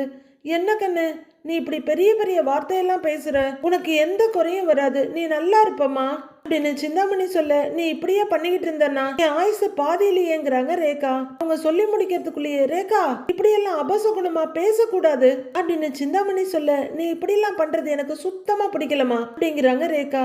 சரி இப்ப நான் என்ன பண்ணணும் சொல்லு அப்படின்னு சிந்தாமணி கேட்க, நீ இன்னைக்கு அங்க போக வேணாம், அவங்களுக்கே அந்த ஆர்டர் கிடைக்கட்டும், நீ மட்டும்தான் நல்லா இருக்கணுமா, மத்தவங்க எல்லாம் நல்லா இருக்க கூடாதா அப்படின்னு ரேகா கேக்குறாங்க. யார் வேணும்னாலும் நல்லா இருக்கட்டும், ஆனா அவ நல்லா இருக்க கூடாது அப்படிங்கிறாங்க சிந்தாமணி. ஏமா இப்படி குறுக்கடா யோசிக்கிற, இப்படி எல்லாம் பண்ணா உங்ககிட்ட எனக்கு பேசவே பிடிக்காது, நான் இந்த பக்கமே வரமாட்டேன் அப்படின்னு ரேகா படார்னு நடக்க ஆரம்பிக்க, ஏய் கண்ணு கண்ணு கண்ணு கண்ணு பொசுக்கு பொசுக்குன்னு உனக்கு கோவம் வருது அப்படின்னு சிந்தாமணி சொல்லிட்டு இருக்க. அக்கா அப்படியே ஒன்ன மாதிரியே இருக்கா அப்படின்னு அல்லக்கை சொல்ல, ஏய் போட்டுனா அப்படியே போடா அப்படின்னு சிந்தாமணி கையவங்க கல்ல பார்த்த சொரி நாய் மாதிரி ஓடுறாரு அல்லக்கை. அவளே கோவத்துல இருக்கா. நீ இப்ப என்ன பண்ணணுங்கிற, அங்க போக கூடாது அவ்வளவுதானே, சரி நான் போகல போதுமா அப்படின்னு சிந்தாமணி கேட்க, நிஜமா வாங்குறாங்க ரேகா. உன்னை விட எனக்கு எதுவும் முக்கியம் இல்ல செல்லம் அப்படின்னு சிந்தாமணி சொல்ல, அப்ப அந்த மேனேஜருக்கு போன் பண்ணி எனக்கு இந்த ஆர்டர் வேணாம் அவங்களுக்கே கொடுத்துருங்கன்னு சொல்லுங்கிறாங்க ரேகா. அது எதுக்கு நாம சொல்லிக்கிட்டு அப்படின்னு சிந்தாமணி சலிப்பா சொல்ல, படக்குன்னு திரும்பி நடக்க ஆரம்பிக்கிறாங்க ரேகா. மறுபடியும் ஏய் கண்ணு என்ன கைய பிடிச்சிக்கிறாங்க சிந்தாமணி. இருமா நான் சொல்லிடுறேன் போதுமா அப்படிங்கிற சிந்தாமணி அல்லக்கைய டேய்னு கூப்பிட, அக்கான்னு கொஞ்சம் பக்கமா வர்றாரு. அந்த மேனேஜருக்கு போன் பண்ணி விஷயத்த சொல்லிடு அப்படிங்கிற சிந்தாமணி ஓகேவா அப்படின்னு ரேகாவை ஹக் பண்ணிக்கிறாங்க. அப்படின்னு ரேகா சொல்ல, வான்னு கூட்டிட்டு போறாங்க சிந்தாமணி. வீட்டுல மீனா சாமியெல்லாம் கும்பிட்டுட்டு வெளியே கட்டி வச்சிருக்க பூ பேக் எடுத்துட்டு வெளியே வர்றாங்க. வழக்கம் போல வேகமா வர்ற முத்து மீனா வர்றத கவனிக்காம மடார்னு வந்து மேல மோதி 2 பேரும் தடுமாற ஒருத்தர் தாங்கி பிடிச்சிக்கிறாங்க. சாரி தெரியாம இடிச்சிட்டேங்க அப்படின்னு மீனா சொல்ல, ஓகே ஓகே அது எனக்கு எனக்கு நல்லதுதான். ஆமா, ஏன் இவ்வளவு பரபரப்பு? எங்க போறேன்னு கேக்குறாரு முத்து. சொல்லியிருந்தேன் இல்லைங்க, இன்னைக்குதான் அந்த பிளாட்டுக்கு பூ விக்கிறதுக்கான டெஸ்ட் இருக்குன்னு அப்படின்னு மீனா சொல்ல, ஓ இன்னைக்கு தானே அதுங்கிறாரு முத்து. ஆமாங்க, அம்மா வீட்டுல பூவெல்லாம் ரெடியா இருக்கு, நீங்க வர்றீங்களா? அந்த அபார்ட்மெண்ட்ல என்ன இறக்கி விட்டுடுங்கிறாங்க மீனா. விடலாம் முடியாது அப்படின்னு முத்து சொல்ல, திகச்சு போய் ஏங்கன்னு கேக்குறாங்க மீனா. நீ அங்க இறக்கி விட்டுட்டு நீ அந்த டெஸ்ட்ல பாஸ் பண்ணதும் நான் சந்தோஷமா திரும்ப கூட்டிட்டு வரேன் அப்படின்னு முத்து சொல்ல, ஆனா பாஸ் ஆயிடுவேனான்னு தான் தெரியலங்கிறாங்க மீனா. கண்டிப்பா உனக்கு தான் மீனா ஆர்டர் கிடைக்கும் அப்படின்னு முத்து சொல்ல, அந்த சிந்தாமணி வேற இருக்காங்க, அவங்க ஆர்டர் வாங்குறதுக்கு ஏதாவது செய்ய பாப்பாங்க அப்படின்னு மீனா கொஞ்சம் கவலையா சொல்றாங்க. மீனா, அந்த அம்மா கிட்ட பணம், பவர், அதிகாரம்னு எவ்வளவோ இருக்கலாம், ஆனா உன்கிட்ட உண்மை இருக்கு, அது அவங்க கிட்ட இல்ல. என்னைக்குமே உண்மைதான் ஜெயிக்கும், உனக்கு தான் ஆர்டர் கிடைக்கும், வருதா இல்லையான்னு பாரு அப்படின்னு முத்து சொல்லிட்டு இருக்க. மீனாவோட மொபைல் ரிங் ஆகுது. பர்ஸ்ல இருந்து எடுக்கிறாங்க. எடுத்து பார்த்துட்டு அந்த மேனேஜர் தாங்க கூப்பிடுறாரு அப்படின்னு காட்டுற மீனா. ஆன் பண்ண பேசுங்கிறாரு முத்து. ஹலோ சார், சொல்லுங்க சார், நான் கிளம்பிட்டேன், இன்னும் கொஞ்ச நேரத்துல அங்க வந்துருவேங்க சாருங்கிறாங்க மீனா. வேண்டாமா அப்படின்னு அவர் சொல்ல, மீனாவுக்கு திக்குன்னு ஆயிடுது. அப்படியே நிமிடுறாங்க. இந்த போட்டியில இருந்து சிந்தாமணி விலகிட்டாங்க, உங்களுக்கு தான் ஆர்டர் கொடுக்கணும்னு கன்ஃபார்ம் ஆயிடுச்சு அப்படின்னு மேனேஜர் சொல்ல, சார் அப்படியாங்க சார், ரொம்ப சந்தோஷங்க சார், ரொம்ப ரொம்ப நன்றிங்க சார், நான் உடனே உங்களை வந்து பாக்குறேங்க சார் அப்படின்னு மீனா சந்தோஷமா ஆச்சரியமா சொல்றாங்க. ரொம்பவே நிம்மதியா சந்தோஷமா சிரிக்கிறவங்க பக்கத்துல இருக்க முத்துவை அப்படியே ஹக் பண்ணிக்கிறாங்க. மீனா என்னாச்சு அப்படின்னு முத்து கேட்க, அந்த பிளாட் கான்ட்ராக்ட் நம்மளுக்கே கிடைச்சிருச்சுங்க அப்படின்னு மீனா சொல்ல, முத்துவுக்கு ஆச்சரியமா இருக்கு. என்ன சொல்ற, இன்னும் போட்டிக்கே போகல, அதுக்குள்ள எப்படிங்கிறாரு. ஆமாங்க, அத சொல்றதுக்கு தான் மேனேஜர் கூப்பிட்டாரு. இந்த சிந்தாமணி போன் பண்ணி போட்டிக்கு வரலன்னு சொல்லிட்டாங்களாம், அதனால இந்த கான்ட்ராக்ட் நம்மளுக்கே கிடைச்சிருச்சு அப்படின்னு மீனா சொல்ல, ஓ அப்ப அண்ணா போஸ்ட்ல ஜெயிச்சிட்டியா நீ? மீனா சூப்பர், ஏய் அப்படின்னு முத்து மீனாவை அப்படியே தூக்கி சுத்திக்கிட்டு இருக்காரு. ஏங்க இறக்கி விடுங்கன்னு மீனா சொல்லிட்டு இருக்க. ரூம் கதவு திறந்துட்டு அண்ணாமலை வெளியே வர்றாரு. நான் சொன்னேன்ல உண்மை ஜெயிக்கும்னு, ஜெயிச்சிருச்சா அப்படின்னு சொல்லிக்கிட்டே சுத்தினவர் அப்பாவை பார்த்தோன்னு படக்குன்னு இறக்கி விடுறாரு. என்னடா அவ்வளவு சந்தோஷமானு கேக்குறாரு. அது மீனாவுக்கு அந்த அபார்ட்மெண்ட்ல பூக்கடை போடுறதுக்கு கான்ட்ராக்ட் கிடைச்சிருச்சுப்பா அப்படின்னு முத்து ரொம்ப சந்தோஷமா சொல்ல, சந்தோஷம் அப்படின்னு ஒத்த வார்த்தையில சொல்றாரு அண்ணாமலை. என்னமோ போட்டி வைக்கிறாங்கன்னு சொன்ன அப்படின்னு அண்ணாமலை கேட்க, ஆமாப்பா, அந்த போட்டியில சிந்தாமணி அம்மா தான் கலந்துக்கிறதா இருந்தது, அதனடா நான் கடைசி நேரத்துல போன் பண்ணி வரலன்னு சொல்லிடுச்சான், மீனாவை பார்த்து பயந்து ஒதுங்கிடுச்சு போலப்பா அப்படின்னு முத்து சொல்லிட்டு இருக்க. சிந்தாமணி கண்டிப்பா வர்றேன்னு சொன்னாங்க, ஏன் இப்படி பின்வாங்குறாங்கன்னு தெரியலையே அப்படின்னு மீனா போன விஜய யோசிச்சுட்டு இருக்காங்க. வாழ்த்துக்கள் மீனாங்கிறாரு அண்ணாமலை. தேங்க்ஸ் மாமா அப்படின்னு மீனா சொல்ல, அப்பா இனிமே கவலைப்பட வேண்டியது இல்லப்பா, மீனாவுக்கு நல்ல வருமானம் வரும், அதுவும் நிரந்தர வருமானம் வரும்பா அப்படின்னு சந்தோஷமா சொல்லிட்டு இருக்காரு முத்து. ஆமா, எத்தனை வாய்ப்பு வந்து என்ன பிரயோஜனம், இவ எந்த இடத்துல கடை வச்சாலும் யாராவது வந்து தூக்கிடுறாங்க, இது எவ்வளவு நாள் நிலைக்குதுன்னு பாப்போம் அப்படின்னு வாய வைக்கிறாங்க விஜயா. முதல்ல போய் வாயை கழுவு போ, மீனா கஷ்டப்பட்டு முன்னுக்கு வர்றா, அதையே சாபம் கொடுக்கற மாதிரி பேசுறேன்னு கேக்குறாரு அண்ணாமலை. அப்பா பரவாயில்ல விடுப்பா, மீனா எது ஆரம்பிச்சாலும் அம்மா அதுக்கு மாறாதான் பேசுவாங்க, ஆனா அதையும் மீறி மீனா வளர்ந்துகிட்டே தானே போறா, அம்மா சாபம் விடுறதெல்லாம் எங்களுக்கு ஆசீர்வாதமா தான்ப்பா வருது அப்படின்னு முத்து சொல்ல, விஜயா முறைச்சிட்டு நிக்கிறாங்க. யார் ஆர்டர் கொடுத்தா அப்படின்னு ரோபோட் மாதிரி கேக்குறாரு மனோஜ். அந்த மேனேஜர் சார் தான் கொடுத்தாருங்கிறாங்க மீனா. அந்த ஆள் ஏன் ஆர்டரை மட்டும் கேன்சல் பண்ணா, உனக்கு மட்டும் எப்படி கொடுத்தான், படிச்ச பிசினஸ் மேன் எனக்கே கொடுக்கல அப்படின்னு மனோஜ் சொல்றத பார்த்தா பழையபடி ஒரு ஃபார்முக்கு வந்துட்டாருன்னு தான் தெரியுது. இந்த ஆணவ பேச்சுக்கு தாண்டா உனக்கு கிடைச்சிருக்காது, உன்னை தவிர மத்த எல்லாரையும் மட்டமா நினைக்கிற பாரு, அப்புறம் எவன்டா உனக்கு ஆர்டர் கொடுப்பான் அப்படின்னு முத்து சொல்லிட்டு இருக்க. எதுக்கு வெட்டி பேச்சுன்னு நினைக்கிற மீனா, ஏங்க அம்மாவுக்கு சொன்னா சந்தோஷப்படுவாங்க, நான் போன் பண்ணிட்டு வரேன்னு போறாங்க. பேசு அப்படின்னு முத்து சொல்லிட்டு இருக்க. ஸ்ருதி வெளியே வர்றாங்க. ஸ்ருதி எனக்கு அந்த ஆர்டர் கிடைச்சிருச்சு அப்படின்னு சொல்லிக்கிட்டே வேகமா போறாங்க மீனா. ஸ்ருதி ஓடி வந்து மீனாவை ஹக் பண்ணிட்டு பயங்கரமா அழறாங்க. எல்லாரும் திகச்சு போய் பாக்குறாங்க. ஸ்ருதி என்னாச்சு, ஏன் அழறீங்க, என்னாச்சு ஸ்ருதி என்ன அப்படின்னு மீனா ஸ்ருதியை நிமித்தி கேட்டுட்டு இருக்காங்க. பலகுரல், ரவி ஏதாவது திட்டினானா உன்ன அப்படின்னு முத்து கேட்க, இல்லன்ற மாதிரி தலையாட்டுறாங்க ஸ்ருதி. சொல்லுங்க ஸ்ருதி அப்படின்னு மீனா தோல்ல கைய வச்சு ஆறுதலா கேக்குறாங்க. இந்த பொண்ணு ஒரு நாள் அழுதது இல்லையே, அவன் ஏன் இப்படி அழுதுன்னு அண்ணாமலையும், இவ எப்பவும் அடுத்தவங்களை தானே அழவப்பா, என்ன இவ இன்னைக்கு இப்படி அழுதுட்டு இருக்கான்னு விஜயாவும் பக்கத்துல போறாங்க. என்ன ஆச்சுன்னு மீனா கேட்டுட்டு இருக்க. என்னம்மா இது, ஏமா அழுவுறேங்கிறாரு அண்ணாமலை. வேற ஏதாவது பிரச்சனையா அப்படின்னு விஜயா கேட்க, சொல்லுங்க ஸ்ருதிங்கிறாங்க மீனா. அழாதீங்க அப்படின்னு மீனா தட்டி கொடுக்க, ஸ்ருதி ஒரு மொபைல நீட்டுறாங்க. மீனா அதை பார்த்துட்டு இருக்கவே முத்து வாங்கிடுறாரு கையில. அதுல ரவி செஃபா நின்னுட்டு இருக்க, அவர் தோல்ல சாஞ்சுக்கிட்டு அப்படியே முகம் முழுக்க சந்தோஷமா நீத்து போஸ் கொடுத்துட்டு இருக்காங்க. முத்து அதை அண்ணாமலை கிட்ட காட்ட அவரும் அதிர்ந்து போய் பாக்குறாரு. விஜயா மனோஜ்னு எல்லாருமே அதிர்ச்சியோட பாக்குறாங்க. என்ன இது, ரவி அந்த நீத்து கூட சேர்ந்து நிக்கிற மாதிரி போட்டோ வந்திருக்கு அப்படின்னு விஜயா கேட்க, அந்த பொண்ணுதாம்மா ஆன்லைன்ல போட்டிருக்கு அப்படின்னு முத்து சொல்றாரு. சரிம்மா, வேலை சம்பந்தமா ஏதாவது போட்டிருக்கலாம்ல, அதுக்காக நீ ஏன் அழுகுற அப்படின்னு அண்ணாமலை கேக்குறாரு. அதுல என்ன எழுதி இருக்குன்னு பாருங்க அங்கிள் அப்படின்னு அழுதுகிட்டே சொல்றாங்க ஸ்ருதி. முத்து படிச்சுக்கிட்டே சொல்றாரு. விழாமலே இருக்க முடியுமா, விழுந்து விட்டேன் காதல் வலையிலே அப்படின்னு அவர் படிக்க விஜயா ஆன்னு திக்குன்னு அதிர்ச்சியாடுறாங்க. எதுக்கும் கலங்காத ஸ்ருதியை அழுதுட்டு இருக்க நமக்கே பாவமா இருக்கு. முத்து பயங்கர கோவமாயி மறுபடியும் பார்த்துட்டு ஹார்ட் போட்டு பக்கத்துல ரவின்னு எழுதியிருக்காப்பா அப்படின்னு முத்து சொல்ல, ஓ அப்ப ரவி அந்த பொண்ணோட அஃபேர்ல இருக்கானான்னு கேக்குற மனோஜ். டேய், அந்த பொண்ணு போட்டோ போட்டதுக்கு ரவியை பத்தி ஏன்டா தப்பா பேசிட்டு இருக்க அப்படின்னு முத்து கோவமா கேக்குறாரு. எதுவும் இல்லாம இப்படி போஸ்ட் போட மாட்டால அப்படின்னு மனோஜ் சொல்ல விஜயாவுக்கே கோவம் வந்துருது. டேய், ரவி அப்படிலாம் கிடையாதுடா, அந்த பொண்ணு ஏன் இப்படி எல்லாம் எழுதியிருக்கான்னு தெரியலையே அப்படின்னு விஜயா கேக்குறாங்க. ஏங்க, ரவி கல்யாணம் ஆனவர்னு தெரிஞ்சு இப்படிலாம் பண்ண அந்த பொண்ணுக்கு அசிங்கமாவே இல்லையா அப்படிங்கிறாங்க மீனா. இதுக்குதான் அவங்கிட்ட அவ்வளவு சொன்னேன், அவளை விட்டு வந்துருடான்னு. இப்ப எனக்கு இல்ல அசிங்கமா இருக்கு அப்படின்னு ஸ்ருதி கோவமா அழுகையுமா சொல்றாங்க. அழாதீங்கன்னு மீனா ஆறுதலா தோல்ல கைய வைக்க, ஸ்ருதி நீ அழாதமா, எதுவா இருந்தாலும் ரவி கிட்ட பேசிட்டு பாத்துக்குவோம், இதெல்லாம் ஒரு விஷயமாங்கிறாங்க விஜயா. எப்படி ஆண்டி பொறுமையா இருக்க முடியும், இதே மாதிரி இன்னொரு லேடி அங்கிளோட க்ளோஸா இருக்க மாதிரி போட்டோ போஸ்ட் பண்ணியிருந்தா நீங்க பொறுமையா இருப்பீங்களா அப்படின்னு ஸ்ருதி கேட்க விஜயா வாயடிச்சு போய் நிக்கிறாங்க. என்னம்மா நீ என்ன பயமுறுத்துற அப்படின்னு விஜயா கேட்க, எனக்கும் அப்படித்தானே ஆண்டி இருக்கும் அப்படின்னு ஸ்ருதி சொல்ல, இது என்னடா புது சிக்கலா இருக்கு அப்படின்ற மாதிரி அண்ணாமலை மெதுவா விஜயாவையும் மனோஜையும் பாக்குறாரு. பலகுரலே உன் எமோஷன்ஸ் கரெக்ட் தான், ஆனா நீ ரவி மேல சந்தேகப்படுறியான்னு முத்து கேக்குறாரு. அவன் மேல எனக்கு சந்தேகம்லாம் இல்ல, அந்த நீத்து வேணும்னே தான் பண்றா, இதெல்லாம் நான் அவன்கிட்ட பல தடவை சொல்லிட்டேன், ஆனா அவன் என்ன புரிஞ்சுக்கவே இல்ல, இப்ப பாருங்க எங்க வந்து நிக்குதுன்னு என்ன ஆத்திரத்தோட சொல்றாங்க ஸ்ருதி. புரியுது ஸ்ருதி, நாம என்ன செய்யறதுன்னு பாக்கலாம் அப்படின்னு மீனா சொல்ல, இல்ல மீனா, இதுக்கு மேலேயே நான் சைலண்டா இருக்க போறது இல்ல, என்னை பத்தி அவளுக்கு தெரியல, நான் அவளை சும்மா விட மாட்டேன் அப்படின்னு ஸ்ருதி கோவமா வெளியே போக, ஸ்ருதி நில்லுங்க நில்லுங்க இருங்க ஸ்ருதி அப்படின்னு கூப்பிட்டுட்டு பின்னாடி போறாங்க மீனா. ஸ்ருதி அப்படின்னு விஜயாவும் கூப்பிட, ஸ்ருதி ஸ்ருதி அப்படின்னு மீனா வாசப்படி வரலும் போக அவங்க கோவமும் வேகமா கிளம்பி போயிடுறாங்க.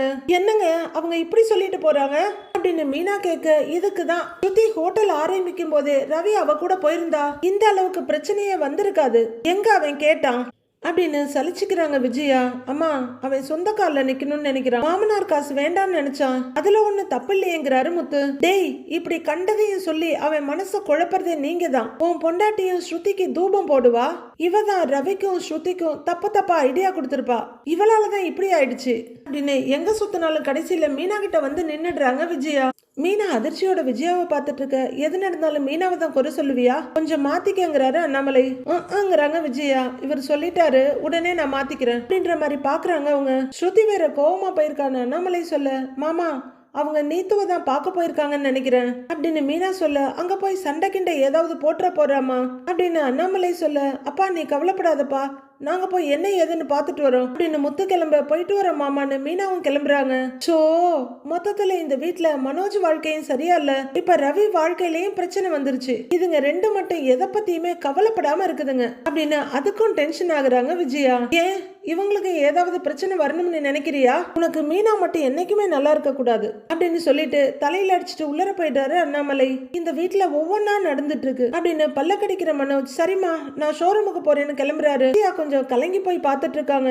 நீத்து அவங்க ரெஸ்டாரண்ட்ல உட்கார்ந்து இருக்க, மேடம் அப்படின்னு கூப்பிட்டுக்கிட்டே சர்வர் வராரு. என்ன அப்படின்னு நீத்து கேட்க, கையில கேக் பாக்ஸோட நீங்க ஆர்டர் பண்றதா சொல்லி கேக் கொண்டு வந்து கொடுத்துட்டு போறாங்க மேடம் அப்படின்னு அவர் சொல்ல, ஓ வந்துருச்சா, வாங்க வாங்க வாங்க இங்க வைங்க அப்படின்னு நீத்து பரபரப்பா சொல்ல, ஓகேங்க மேடம்னு வைக்கிறாரு. அவரு கையில இருந்து இன்னொரு கவரை பிரிச்சுட்டு இருக்க, நீத்து கேக்க பிரிக்கிறாங்க. அதுல ரெட் வெல்வெட் கேக்ல ஐ மீன் லவ்னு எழுதி இருக்கு. இத பாக்குற அந்த வெயிட்டர் அப்படியே அதிர்ந்து போய் பாக்குறாரு. நீத்து அது ரொம்ப ரசனையும் சந்தோஷமா பாக்குறாங்க. இதெல்லாம் பெரிய இடத்து விவகாரம், நமக்கு என்ன அப்படிங்கிற மாதிரி அவரு நீத்து ஒரு பார்வை பார்த்துட்டு போயிடுறாரு.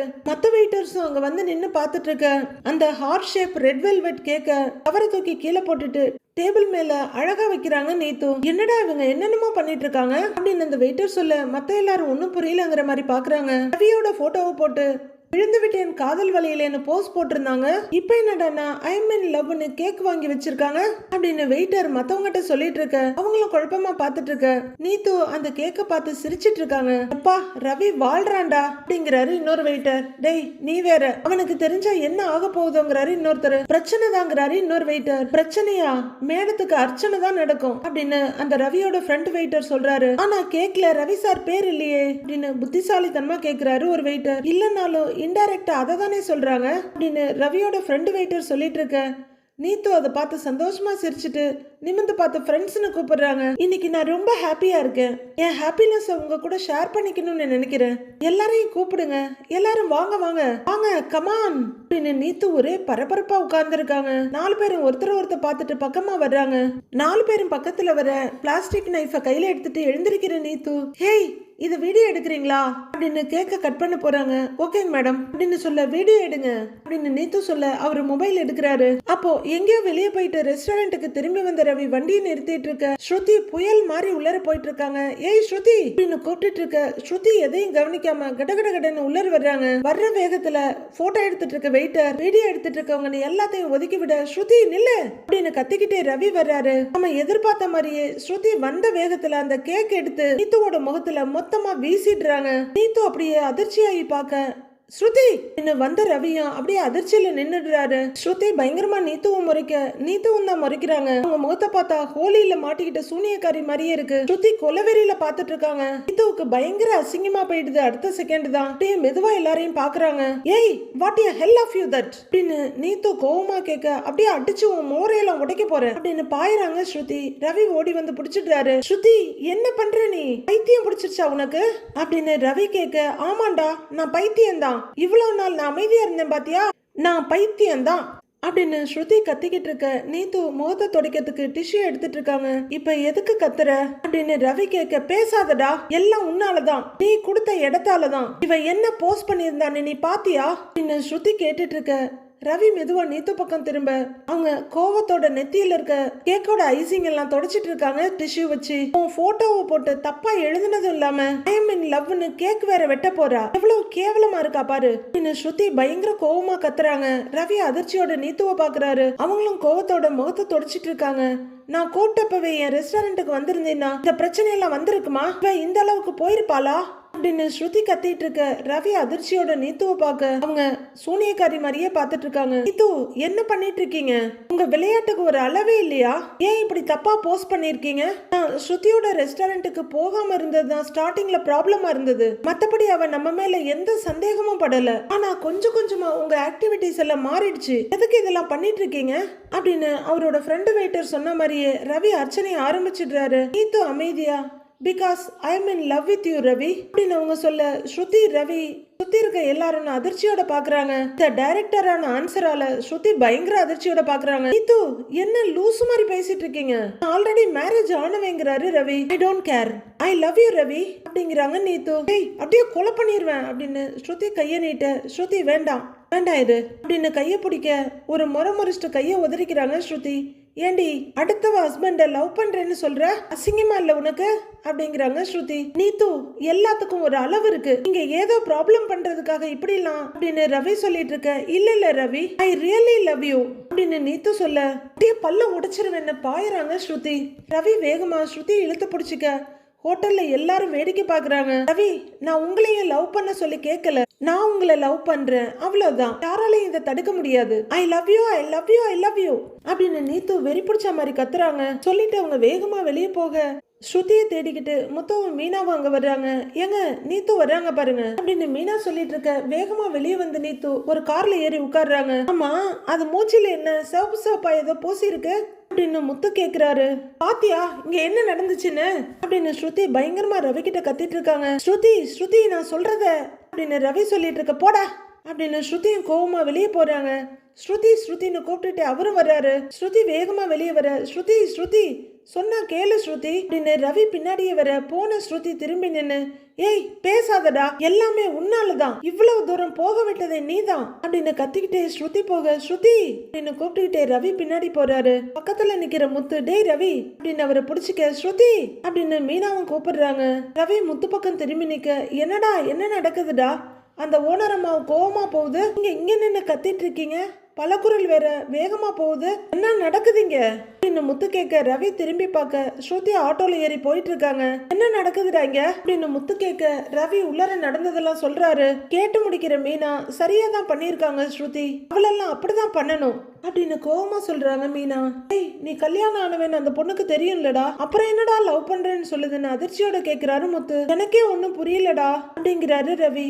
உண்மையிலேயே அந்த பொண்ணு பைத்தியம் தான் போல, கல்யாணம் ஆனவரை அவ எப்படி லவ் பண்ணுவான்னு மீனா கேக்குறாங்க. ஏய், நீ அந்த பொண்ணு கிட்ட எடுத்து சொல்ல வேண்டியதானேடா அப்படின்னு முத்து கேட்டுட்டு இருக்க. சொன்னேன்டா, நான் தானே உங்களை லவ் பண்றேன், உங்களை லவ் பண்ண சொல்லலையே அப்படின்னு கேட்டுட்டு போறாங்கிறாரு ரவி. என்னடா இது வித்தியாசமான லவ்வா இருக்குது அப்படிங்கிறாரு முத்து. ஏங்க, இதெல்லாம் லவ் கிடையாதுங்க, திமிரு, பணக்கார திமிர காட்டுறா, நான் மட்டும் இருந்தா செவுல பேத்திருப்பேன் அப்படின்னு ரவுடியா மாறிட்டு இருக்காங்க மீனா. மீனா, என்ன இது, நீ என்ன விட வயலண்டா இருக்கிற, இந்த மாதிரி விஷயத்தெல்லாம் அடிதடின்னு போனா சேதாரம் நமக்கு தான் ஜாஸ்தி ஆகும் அப்படிங்கிறாரு முத்து.